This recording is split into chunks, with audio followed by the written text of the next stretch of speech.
Drame en haute mer, à bord du MV Ondius, un voyage de rêve s'est transformé en cauchemar. Un tueur invisible a frappé, lui hantavirus touche des ondes.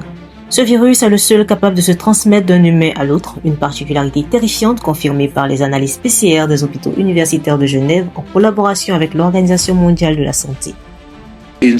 C'est un incident que nous considérons comme sérieux. Cela étant, l'OMS considère que le risque pour la santé publique est bas. Titushaia en Argentine, une zone endémique pour ce virus, le MV Ondius naviguait vers le Cap Vert. Ce qui devait être une exploration des merveilles naturelles est devenu une course contre la montre pour contenir une menace insidieuse. Sur les 147 personnes à bord, le bilan est lourd, 3 vies fauchées et une angoisse qui parcourt les ponts du navire. Des cas suspects ont été évacués vers Johannesburg, Zurich et le Cap Vert, semant l'inquiétude bien au-delà des eaux internationales.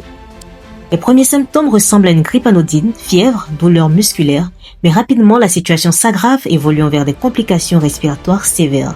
Sans traitement précoce, le taux de létalité peut atteindre 40%, une statistique glaçante. Face à cette menace, les mesures ont été drastiques, confinement, hygiène stricte, mais l'Organisation mondiale de la santé se veut rassurante. L'OMS travaille avec les gouvernements et avec ses partenaires visant à coordonner la réponse dans le cadre du règlement sanitaire international. L'épidémiologiste américaine Marianne Van Kerkhove le confirme, le risque pour le grand public est faible. Ce n'est pas le Covid ni la grippe. Il s'agit d'un foyer isolé, circonscrit à un environnement confiné. Sans vaccin ni traitement spécifique, seuls les soins de soutien respiratoire peuvent sauver les malades. Le MV Ondius, actuellement au Cap Vert, se dirige vers les Canaries, une odyssée sous haute surveillance où la vigilance reste le maître mot. Le monde observe, espérant que le tueur invisible ne s'échappera pas des mers.